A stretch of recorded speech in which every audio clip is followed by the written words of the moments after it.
Do you find killers sexy? Hello everyone, I'm Sarah from Everyday Starlet. Welcome to my channel. I make videos to inspire you to be the star of your own life. Okay, I want to talk about a very controversial topic that I've been seeing going around online, and that is the Wade Wilson drama. If you're not familiar with him, I actually have not dived into his case specifically. I'm not somebody who goes into that true crime stuff. I have way too much anxiety just with everyday life to start digging through like actual crime cases. But Wade Wilson is a man who apparently has been convicted of brutal murders of, I believe it's 2 women. And there's been a lot of drama around this case because there have been a lot of women online who have been sort of fantasizing about him or making content online basically fetishizing him and sexualizing him. There was a lot of controversy because Bunny XO, who is the wife of the singer Jelly Roll, who has a podcast, was actually apparently looking into interviewing him, and she was being very kind of like lustful about her talk of him and her desire to interview him and things. So there have been a lot of women online that are sort of like fantasizing about this guy who is a convicted murderer. Again, I have not actually dug into the case, and this isn't really about the court case at all. I do want to send so much love and healing to the families that were affected by what this man did. I am in no way at any point in this video trying to diminish what he has done. I think honestly, like, any man who commits any kind of violence against women should be punished to the greatest extent of the law. But I do think that the way that some women are reacting to him and this situation, some of the ways that women have been sort of sexualizing this guy and creating this fantasy around him, as well as a recent interview that Ariana Grande did where she talked about her fascination with Jeffrey Dahmer, who's a serial killer, and how that's who she would want to have dinner with. And I feel like this is a very interesting topic of conversation to analyze. I want to kind of get into the psychological and like energetic reasons why these things are happening, because I'm a big believer that awareness is key, and I don't want any women to get involved with a serial killer or a murderer or any man that exhibits violence against women or children at all. So I hope this video can be a lesson that can help women understand like why some of these things are happening, why some women are having some of these feelings, because I do think there's a lot of confusion, because for the last few months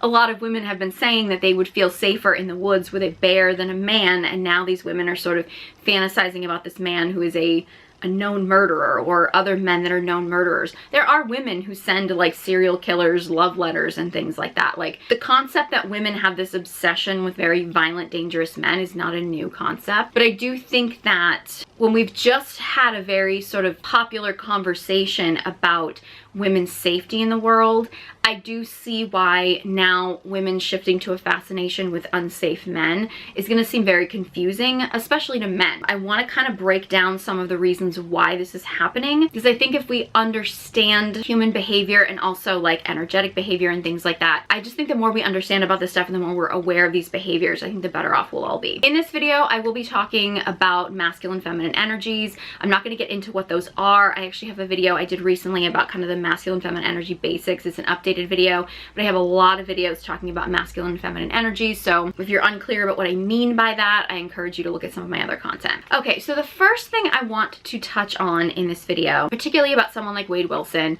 is the physical attraction to him and women being physically attracted to him. He's not really my cup of tea, murderer aside, but that said, he does have a lot of classically attractive features. He is tall, he has a decent build, he has tattoos, which I think are a little excessive, but like some women have a serious thing for tattoos. And he is classically handsome, right? Like, he does have some very classically handsome qualities. The reality is, right or wrong, in our society, people will overlook red flags in people that they find physically attractive more than someone that they don't find as physically attractive. That goes for men or women. Men and women are absolutely guilty of this. I would actually make the argument that men are more guilty of this than women are. There's no scientific basis for this other than like years of observation, but I've noticed that men are much more likely to overlook a woman's negative qualities if they're physically attracted to her.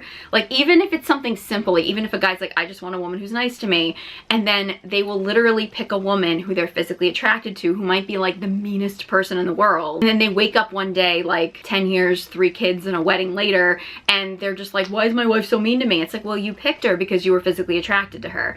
she's always been mean to you. You just were blinded by the fact that you were physically attracted to her. Women are guilty of this as well, but it's been my observation that men tend to do this a little bit more often than women. I think some of that is because men put a higher priority on physical appearance than women put on physical appearance when picking a partner. I actually have a video that's going to be coming up soon about like men and pretty privilege and that concept, so I'm going to go into that deeper in that video. But the reality is, as humans, we do tend to be more likely to overlook red flags in a person if we are physically attracted to them than if we're not. I mean, this is actually one of the biggest arguments I have about women that are obsessed with the Taylor-Travis relationship. I think Travis Kelce has a lot of red flags. I mean, not like murderer red flags, but like, I think he has a lot of red flags as far as a boyfriend goes, but a lot of women are finding him physically attractive, so they're like, oh, this is Taylor's person, this is her happily ever after, when it's like, well, there's a lot of indications that he's using her for fame, and a lot of people are overlooking those things because they're finding him physically attractive. In the Wade Wilson situation, obviously, this is much more extreme. We're far beyond red flags. However, there are women who are going to be blinded by the fact that they find him physically attractive. This actually brings me to a very common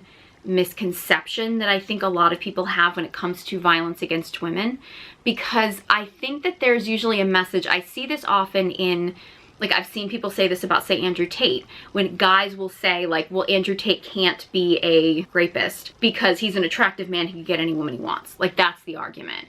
When it's like, how attractive a man is or how much access he gets to women is not really the determining factor as to whether a man is going to exhibit violence against women. There's a lot of other factors that determine whether a man is going to be violent against women. Having like a sociopathic or psychopathic personality disorder is absolutely a factor, as well as other things, right? Now, if a man does feel like he is not getting access to women, can that make him bitter and can that lead to violence? Yes, it can, but that's not always the reason why men become violent against women. And I think that's a big misconception, that like because a man is attractive and has access to women, that automatically means that like why would he need to be violent against them?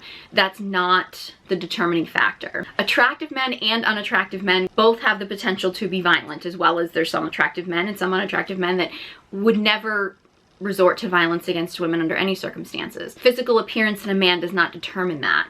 However, if a man has a lot of physical attractiveness, or even just attractiveness, maybe it's charm, if a man has anything that makes him appealing to women and he has a propensity for violence against women, maybe he's a sociopath or a psychopath or something like that, or he just has a propensity of violence against women, he will have more access to women, and women will tend to let their guards down around them a lot more because they're physically attractive. And when a woman finds a man physically attractive, she tends to overlook a lot of red flags. So it's easier for her to then wake up one day and be like, oh my God, this guy is dangerous and like I'm already in this too far and I don't know how to get out. So it's not that shocking that a man who women are on the internet finding very attractive has female victims, because at the end of the day, that's probably how he got his victims in the first place, was his attractiveness. Now, should the fact that he's a convicted murderer make women wake up and be like, hey, this guy's not relationship material? Yes, absolutely. I would say that women need to pay attention to these red flags a lot sooner than that. But that said, it is natural for anybody, men or women, to start overlooking red flags in a relationship when they have an attraction to someone. That's why I'm a big advocate, I think, for men or women to be paying attention to the person that you're in a relationship with and not get blinded by your physical attraction to them or sexual attraction to them or some kind of attraction that you have to them, and actually look at the person, because it's the person you're going to be in a relationship with. And that's not to say that you should be only dating people you're not attracted to, but that said, attraction cannot be the determining factor. And I think it's really important for, and this goes for men or women, but in the case of men, it tends to turn less life-threatening. In the case of women, when women overlook these red flags in men because they're physically attracted, it can actually, unfortunately, result in women losing their lives. So I think it's important for men and women to pay more attention to red flags in a relationship, pay more attention to warning signs and things like that. However, it's essential for women to pay attention to these things. I know there's this thinking that, well, you can't help who you're attracted to, and that's absolutely true. You can't help who you're attracted to. Attraction is just something that, like, it just happens, but you always have a choice as to how you act on it. I actually remember, like, years ago, this was so many years ago, I was like at a bar like after work one night or whatever, and I remember this guy walked in, and he wasn't even really that classically handsome, but like I was just like, there's something about him that I found just completely mesmerizing, and I found myself staring at him. And he was the kind of guy that like, he had muscles, but like you could tell they were prison muscles. Like, you know, like you can sometimes tell like if a guy's like muscular because he like works out in the gym, or a guy's like muscular because he's an athlete, or like a guy's like prison muscles. And this guy clearly had like prison muscles. Like he had that whole image around him, and I just like could not stop staring at him. And I remember like in my, like telling myself, I was like, you need to stop staring at this guy, because if he sees you staring at him, he's probably going to approach you, and this is not the direction you want your life to go in. And like, I basically like caught myself and stopped myself and was like, right, not going to do this, not going to go there, not today, Satan, right? Now, my attraction to him was like, it was an attraction. I don't know what it was. It wasn't like a typical type of mine or anything like that, but it was just something about him that like caught my eye and caught my attention. But I had to consciously be like, okay, this is not a good decision. Looking at this guy or getting this guy's attention is not a good decision, and like you have to make that decision moving forward. So like, yeah, you don't really have any say in who you're physically attracted to, but that said, you always have a choice as to how you proceed, and you don't have to follow through with an attraction just because there is a physical attraction.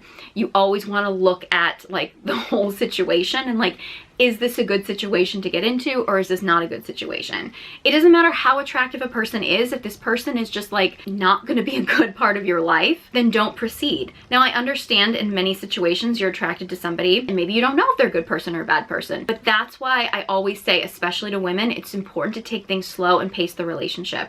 And I also want to add in, and this goes for any situation, ladies, you have to be so careful. Like, I see this all the time.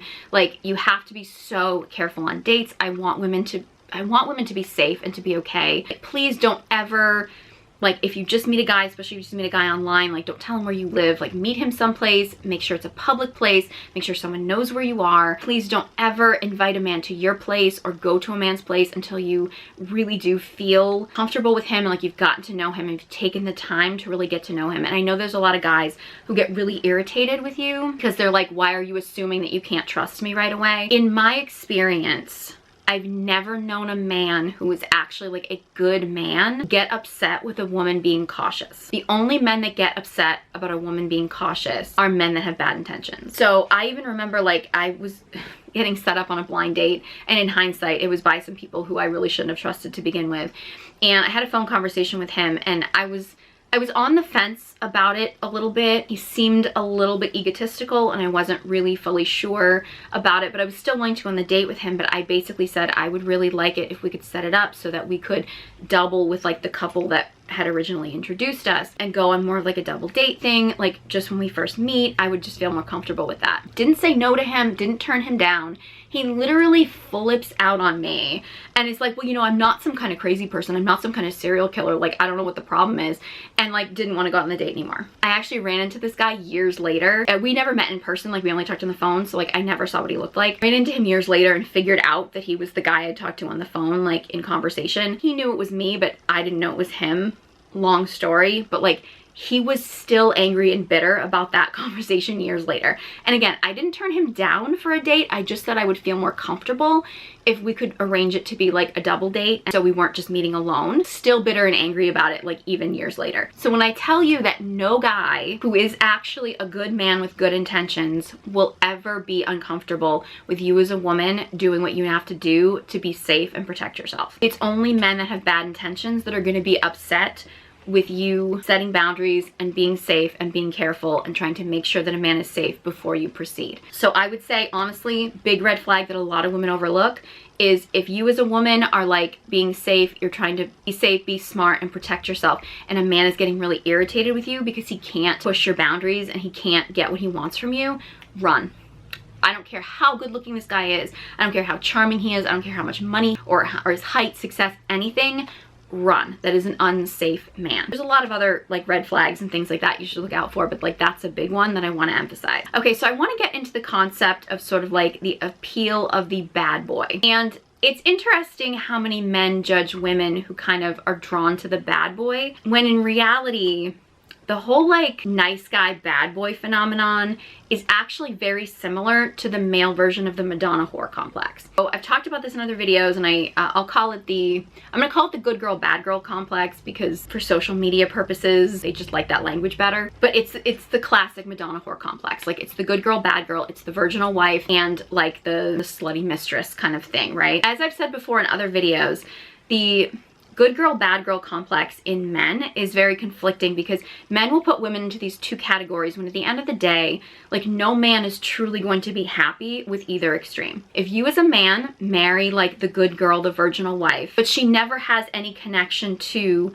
her sexuality, like she can't actually turn on that sexual energy like with you, obviously, like, you know, not saying that she would be turning on that sexual energy with every man on the planet, but like, if she can't turn on that sexual energy with you and you never got to sleep with her, or she never actually was able to have a sexual experience with you because she was so shut down and virginal, as a man, you wouldn't be satisfied, right? Like, I mean, it's, you know, the lady in the streets with the freak in the sheets kind of thing, right? Like, that's, as a man, like, you're going for a woman who is a good girl, but like, if she can't ever tap into some of that slut energy, at least with you, you're never gonna have a fully satisfying sexual relationship. Whereas a lot of men get very drawn into the bad girl mentality, right? Like the whore, the slut, the girl that's like very sexualized, right? Because men get very drawn to sexual energy. They're drawn to sexual energy in women. However, men oftentimes find women that exhibit so much of that sexual energy and don't actually know how to ever turn off that sexual energy and experience that sexual energy with just everyone.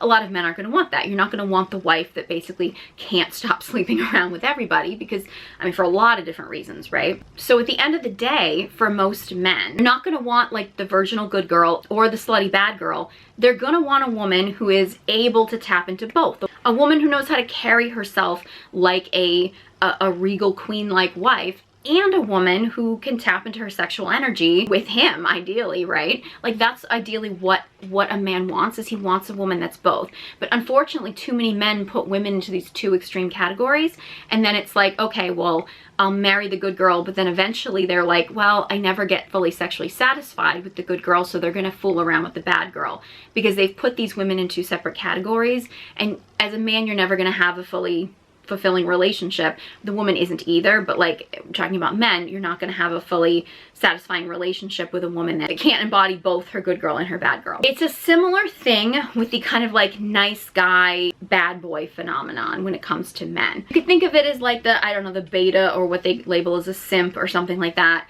or like the bad guy or the alpha male, or like the asshole or something like that, right? At the end of the day, unfortunately, women get taught that you have to pick between, you know, the nice guy or the bad boy. Hopefully the bad boy isn't quite as extreme as like a two-time murderer, but like, at the end of the day, oftentimes women feel like this pull of like, should I go for like the nice guy or the bad boy? Now, in reality, the nice guy is not typically an actual like good person. Nice guy is usually a complete pushover. He's the kind of guy that will just sort of lay down and let a woman walk all over him. No woman is really going to be able to handle that, because he's not going to feel safe. He's not going to feel stable. If a woman can just push a man around, she's not going to have respect for him, because in reality, none of us like a people pleaser except abusers. Like, a woman does not want a man who's basically just like a complete pushover, who is going to let her push him around. Like, she wants a man that has a backbone, that has a spine, that can actually take charge, that can have a certain level of assertiveness, that knows how to set boundaries and things like that. Like, those things are important. And the nice guy is a guy that will let a woman walk all over him, and at the end of the day, a woman won't be able to respect a man that she can just like walk all over and take advantage of. On the flip side, the bad boy is the asshole.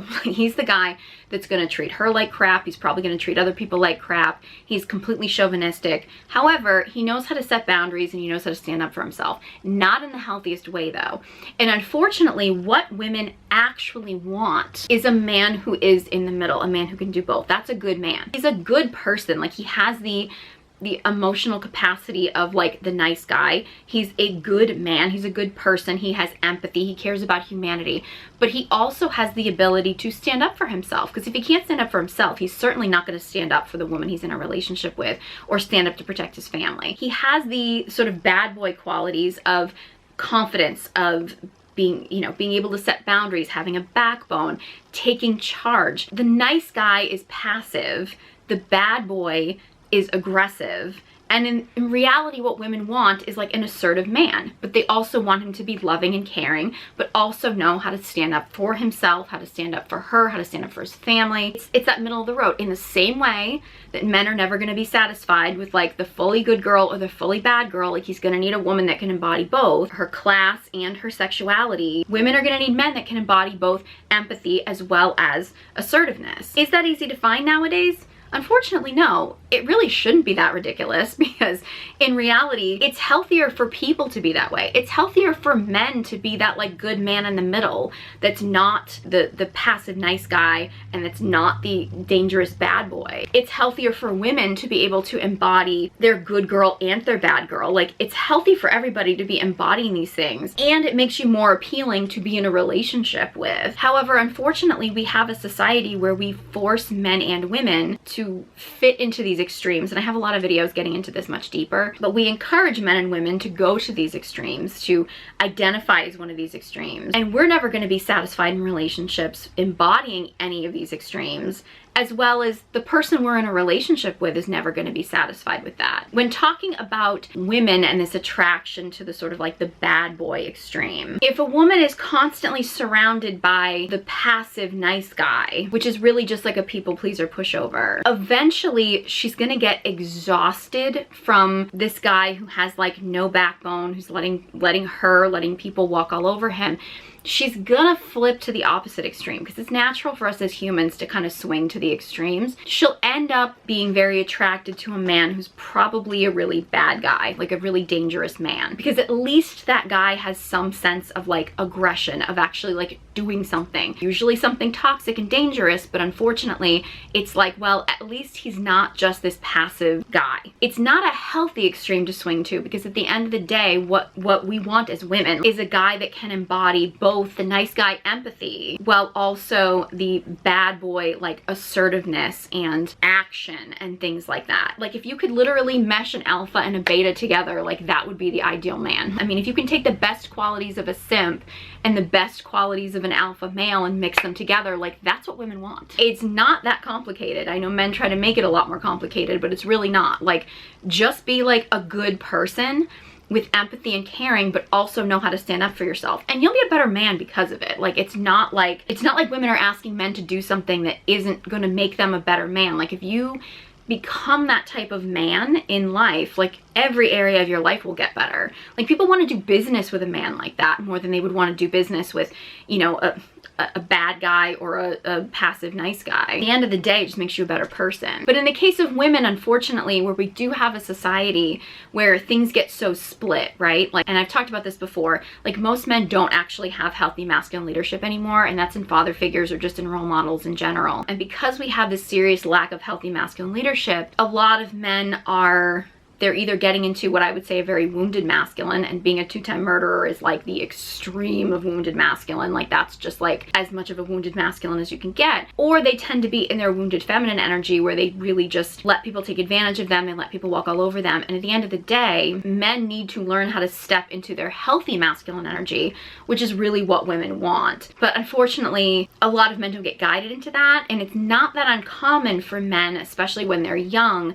to be in this very wounded feminine energy of sort of letting people walk all over them, letting people take advantage of them, and then snapping at one point. Especially, I think this is what happens when they get into the manosphere, the red pill, the alpha male bro thing, where some of these guys who are in very wounded feminine energy of being like very passive people pleasers, they find these guys who are these very like toxic bad men. I mean, for God's sakes, their leader is Andrew Tate, who's there's a lot of evidence that he's a sex trafficker. These guys actually start following these very like wounded masculine, toxically masculine guys. So then these guys who are in their wounded feminine, they kind of swing to the opposite extreme of the wounded masculine and end up becoming very bad people and very dangerous guys. Big phenomenon that happens in our society today. Now, unfortunately, when it comes to wounded masculine and wounded feminine energies, masculine and feminine energies attract. They're polarized together. Wounded masculine and wounded feminine attract. So if you as a woman are embodying either your wounded feminine or your wounded masculine energy,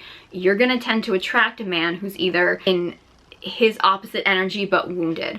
So if you're a woman that is in very wounded feminine energy, you tend to be a people pleaser. You tend to be somebody who does not know how to stand up for themselves, does not know how to set boundaries. The little princess who wants someone to rescue them, but they oftentimes put their trust in people that they really shouldn't be putting their trust in. You are very likely going to attract a very wounded masculine man. A wounded masculine man is going to tend to be very abusive. He's going to be very controlling. He's going to be very dangerous. How extreme that is depends on how much his wounding is, but like, you're very likely to be attracted to a very wounded masculine abusive man. Somebody who is sort of a perpetual victim, who does not know how to stand up for themselves, who does not know how to set boundaries, is going to end up typically in a relationship with somebody who wants to take advantage of them and abuse them. It's a very common dynamic there, and I'm not blaming the victim in this situation, but I do think it's important to be aware if you find yourself constantly getting into situations with dangerous or abusive people. You need to start looking at like, okay, where am I not embodying the ability to stand up for myself, the ability to spot abuse sooner, paying more attention to red flags, like where am I not doing that? Like, I think that's important so you don't keep perpetuating the cycle. If you are a woman in a very wounded feminine energy, you're probably going to be very drawn to a man who's in very wounded masculine energy, hence the attraction to men who are serial killers or convicted murderers or things like that, because your wounded feminine is going to be drawn to this very like wounded, dangerous masculine man, and that's not a safe place to be in at all. Now, many women today are actually in their wounded masculine energy. When women are in their wounded masculine energy, they can exhibit the same signs of being abusive and dangerous and controlling and things like that. But they also tend to embody a lot of obsession with fixing things, obsession with control, obsession with perfection and things like that. And oftentimes women like that can get attracted to a man they perceive as being wounded because like, well, I can fix him. It's like the Taylor Swift song, like, I can fix him. No, really, I can. Because as women, we often see the potential in a man that, I'm not saying it's not there, but I think as women, we oftentimes see what a man could be. We focus on that. And it's not to say that that's untrue or that that man doesn't actually have the potential to be that great. But like, you as a woman can't make him that great. He has to want to find that greatness within himself. Like, he has to do the work. As a woman, you can inspire him to do the work, but you can't do the work for him. I think oftentimes what you get with women that get very attracted to these dangerous men is there's this sense of like, well, I can fix him. I can make him better. It'll be different with me because I'll be the one that can like make him better. I did actually see this study. I'm going to sum this up. I saw this, if I can find the link to the video where I originally saw this, I'll link it below. But it was a TED Talk, and I don't remember who made the TED Talk, but apparently they did this research study on couples on dates, and they had like students who would go on these dates with people, and the people didn't know they were on a date with like a psychology student at the time until after the date, and then the people took a survey. They had 3 different groups of people, and the first group of people were told to go on dates and they were supposed to be completely agreeable. Like, if the person was like, ooh, this restaurant's nice, then you're like, the person was like, yeah, you're right, it's nice, or, oh, this food's great, yeah, this food's great. Like, be very agreeable. And at the end of the dates, the people on the dates took a survey, and they had very positive responses, obviously. Like, somebody who's very agreeable tends to come across very likable. They had another test group of people that were going out on these dates, and they were supposed to be completely disagreeable. Like, not agree with anything. And, you know, the person was like, this restaurant's nice, I'm like, this restaurant's not nice, like everything like that. And not that surprising when the person found out that they were actually in an experiment and they took the survey at the end, the people were like, nah, not really feeling this person, right? The third group of people, the actual students doing the experiment, were told for the first half of the date to be very disagreeable and the second half of the date to be very agreeable. And of course, the person like on the date didn't know what that was. Like, they didn't know what they didn't know this person was making the shift like that, right? At the end of those dates, the survey showed that those people found their date to be the most appealing. And the reason for that is because the person on the date perceived that shift as being about them. It's like, I made this person agreeable. Like, I won this person over, right? Because it was more about what they felt about themselves than it was about the other person. I think that that's actually not that surprising, because at the end of the day, like, you see this a lot of time with men. Men will be like, well, I don't want a woman who sleeps around. I don't want a woman who's promiscuous. But they want that woman to be really easy for that man to get. Like, they want a woman who's like incredibly sexually available for that man. They don't want to actually have to work for sex with her, but they want her to never be available to any other man, because like that man wants to feel like this woman is only sexually attracted to him. I'm not saying this is the healthiest thing in the world for men to think, but it is understandable. And I think oftentimes with women, we get caught up in this, like, we don't want a guy who's like nice to every woman or is like smooth or charming or anything with every woman. We want a guy who's like that with us, because we want to believe that like we brought that out in him, because we want to feel like we're special. And I mean, again, men and women are both guilty of this. Like, we want to feel like we're the special person in the relationship, and we get a part of our partner that not everybody gets access to. That's a normal human thing. Unfortunately, when it gets into you feeling like you can fix somebody else or you can change somebody else, or when someone's exhibiting like extreme red flags or really dangerous behavior, and we still feel like, well, maybe we'll be the one that they'll be different with, it's probably not going to happen, and you're probably going to end up being another victim, unfortunately. So like, it's normal for you to be attracted to somebody that like you feel different and special with them, but you also want to be really careful that you're not walking into red flags in a relationship. I see this a lot when I talk about like pick-me girls and girls who are like really quick to like bash other women, and they attract men who bash other women. And I think, I mean, I've been guilty of this too. Like, I've dated guys who would like really badmouth other women, and I'd be like, oh, well, he likes me and he's dating me, so him not liking these other women is like a good sign. And then as the relationship progresses, you're like, oh, he just has a deep hatred of women, and he actually does hate me too because I'm a woman and he hates all women. He's just hiding it a little bit better with me because we're dating. But like, it can be really easy as a woman to get into like, oh yeah, he makes fun of other women, he criticizes other women. Now with men, who a man shames or judges or complains about is usually who he's actually attracted to. So like, that's a whole other conversation. However, as a woman, if you're dating a guy who's like always bad-mouthing other women, it's usually a red flag, because even if he doesn't specifically feel that way about you in that moment, you're still a woman, and if he's got a deep hatred of women, eventually that hatred is going to turn on you.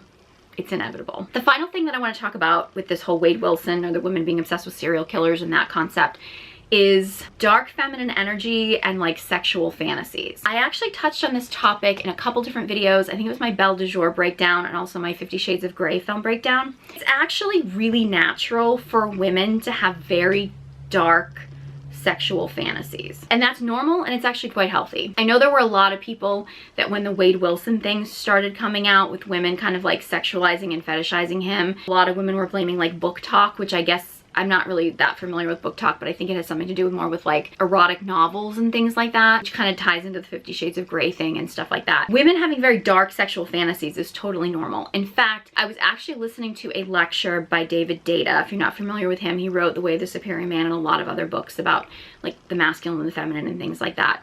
And I was listening to a lecture by him where he was talking about in like all the years he's worked with couples. Granted, he's working with couples who are actually like both working on a lot of inner work and things like that. But every time he worked with a couple, more often than not, the man would be desiring to take their sexuality into a much darker place. And the woman would usually be very hesitant, a little bit like, I don't know. And oftentimes like he would work with them on like creating safety, figuring out like how the man could actually create a safer space so the woman could be more comfortable, so she could kind of slowly open up to more dark sexual fantasies and things like that. And he said in every single case that he worked with, the man would eventually hit like a point. Like he would hit a wall and be like, okay, this is as dark as I want to take things. Like I don't need to go any further. But the woman, like once she started opening the floodgates and feeling safe and taking things to a darker place, she would always want to take things darker and deeper and like more intense. Women have a much deeper capacity for sexual energy than men do, and I've actually had some requests for videos about that, so I'm gonna do a whole separate video about that. So I'm not gonna get into that here so much, but it's not uncommon for women to have much darker sexual fantasies. I think there's a lot of reasons behind that. I think for one thing, because generally speaking in the world in general, women really never fully feel safe.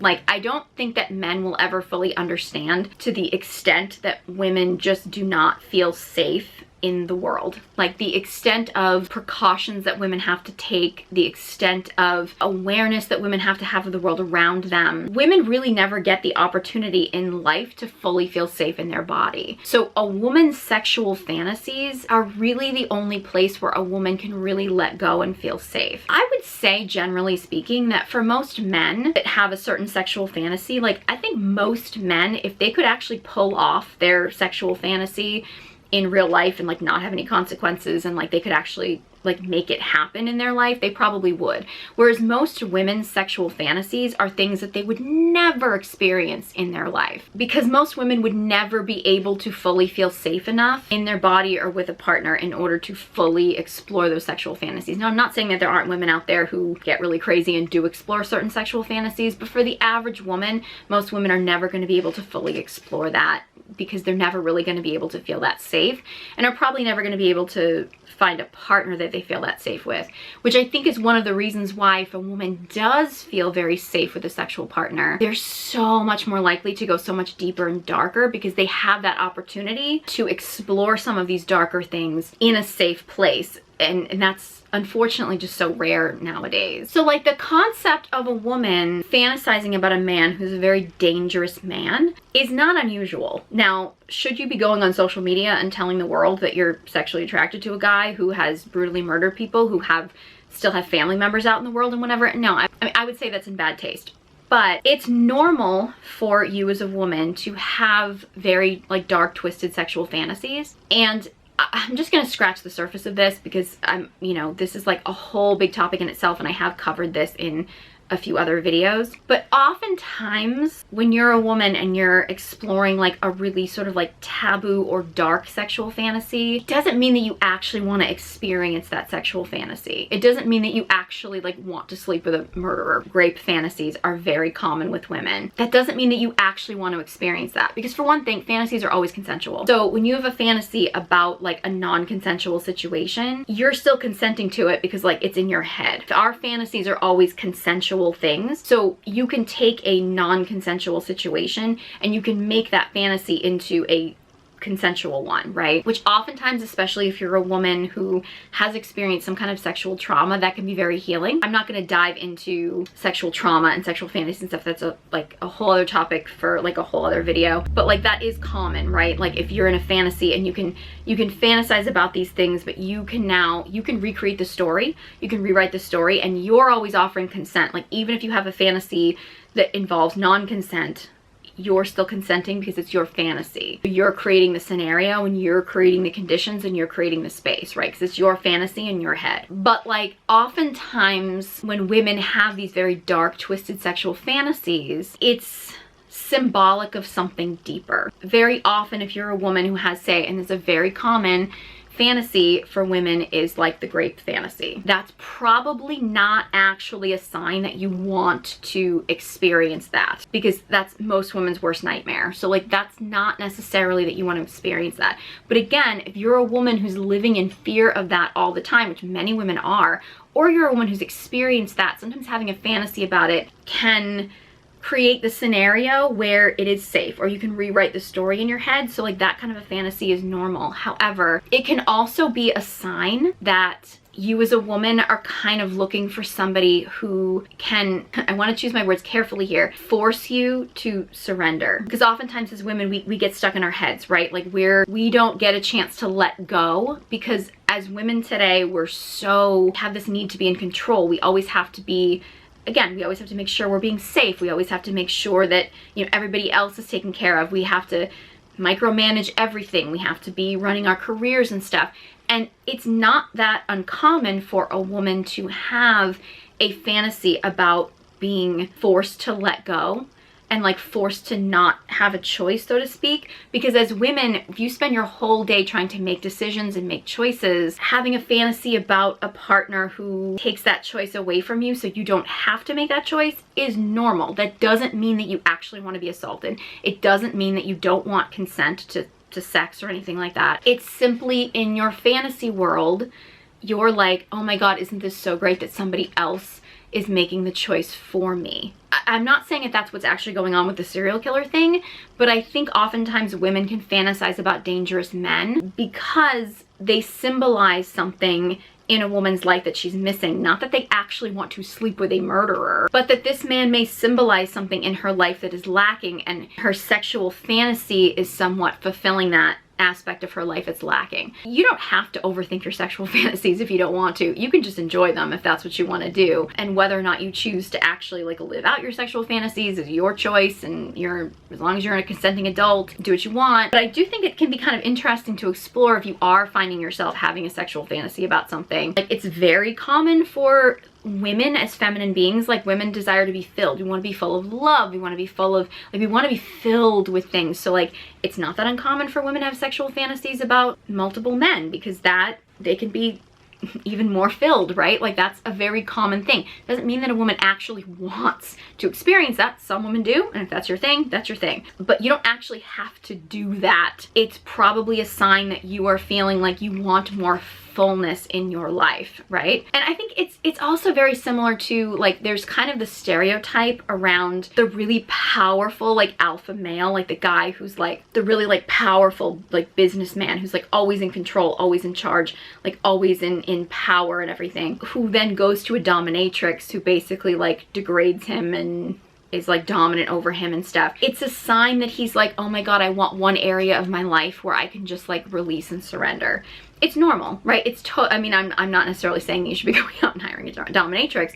I mean, you can if you want to, that's your choice. But oftentimes these sexual fantasies in our life are just symbolic of like something deeper in our life that we might want to look into. So while I don't really think it's really appropriate to be making content around fetishizing murderers or serial killers or things like that, the fascination around kind of like the dark men and like the dark, wounded, dangerous men is not that uncommon for a woman. I do think women need to dance a fine line there, and I think a lot of times those things are probably best left as a fantasy, but the actual fantasy about it is normal and healthy and not a sign that you actually want to be with a murderer or anything like that. But it's probably a sign that there's something deeper going on in your life that you may need. You know, you might need someone who is more assertive, or maybe somebody who has a little bit more of an edge or something like that. Like, maybe that's what you're craving. Maybe you are the one that needs to be more aggressive and assertive in your life, and you're fantasizing about these sort of more aggressive, dangerous men because you want to embody that within yourself. That's actually a very common thing. I touched on this topic in my Megan Fox breakdown about oftentimes as women, we can sometimes not have full faith in ourselves. So we kind of put men up on a pedestal that have qualities that we would like to embody within ourselves. You see this often with like creative men. If as a woman, if you really want to be a creative person, oftentimes you'll start sleeping with more of a creative man because you're kind of feeling like maybe that will be sexually transmuted to me, and it doesn't really work that way. Although sexual energy is creative energy, so that is possible. But like if you're just sleeping with a guy who's like a great songwriter just because you want to be a songwriter, like that's probably not going to work. You know what I mean? Like oftentimes women can get caught up in that. But like fantasizing about a guy who, you know, is a really bad person or a criminal or something doesn't mean that you want to be a criminal, but it might mean maybe you are feeling like you need to tap into some of the darkness within you in a healthy way, or maybe your own strength and power, and maybe you have a lot of feminine rage that you haven't tapped into yet and things like that. So it can be a sign of that too. So again, I don't want to shame women who are finding themselves fantasizing about bad men or are drawn or attracted to bad men, but at the end of the day, I don't want to see women get involved with dangerous men or really bad men. I don't want to see anyone get hurt, but particularly women. I do agree that it's disrespectful for women to be publicly fantasizing about men who actually have victims, and you know, families of these victims are still alive and seeing this, and glorifying, you know, murderers and things like that is absolutely like just not a good place to be in. However, if you are a woman, then you are feeling drawn to a really bad person, a really bad man, please know that that doesn't make you a bad person. It doesn't make you a screwed up or mentally unwell or something. I just think it's important to be aware of that. Why is that? Are you blinded by looks when it comes to searching out red flags? You might want to work on that. Are you in like a wounded feminine of like walking into abusive situations with people that are, you know, not safe for you because you don't really know how to stand up for yourself? Are you, you know, in your wounded masculine where you feel like you can fix someone? You know, are you fantasizing about something in your life that might be darker and more dangerous because there's something missing in your own life that you can actually bring into your life in a healthy way. Like, these are all things that are just important to explore, and I would rather you explore them from a very aware and healthy place as opposed to actually getting involved in really dangerous situations with really bad people. So yeah, this was a topic I just thought was really important to touch on because it's been going around, it's been really popular, and I want people, particularly women, talking to women, I want women to be safe. I don't want women to get into these situations where they get themselves hurt or killed or anything. I want to see women be safe and find love and find fulfillment and find happiness in the world. And I know there's a lot of controversy around this. I just want you to know that, you know, some of this fascination and things like that is normal. That said, it's really important to be aware of it and know how to channel it and explore it in a healthy and safe way. I talked about this in like my 50 Shades of Grey video. Like, if you are into things like BDSM, I actually firmly believe that there's a lot of things that people outside of the BDSM community could learn from people who are in BDSM. And I go into that more in the 50 Shades of Grey video, but you know, things like communication and consent and things like that, I think are much better communicated in the BDSM community, and I think that everybody could learn from that. It doesn't mean that you have to get into kink or not. You can if you want to. I'm not here to kink shame anybody. If you are someone who actually is exploring some of these darker things in a consensual and safe way, you know, more power to you. I just want everybody to be safe and aware. I want people to find love and find sexual fulfillment and all these things. So I hope this video was helpful. If you enjoyed this video and found it helpful, please give it a big thumbs up and be sure you subscribe to my channel. Any thoughts on, you know, any of the topics in this video or any topic requests, let me know. Leave a comment in the comment section below. I'd love to hear from you, and I love your video suggestions. You know, any engagement on this channel really does help boost this content so this information can get out to more people. If you want to connect to your dark feminine energy, which is incredibly healing, can help with your dark sexual fantasies and things like that, I highly recommend you check out the Dark Feminine Guided Journal, available now on Amazon. Details in the description box below, along with links to my social media accounts, my courses and masterclasses. I have some more of those coming up, so stay tuned. Thank you guys so much for watching, and I hope you join me next time.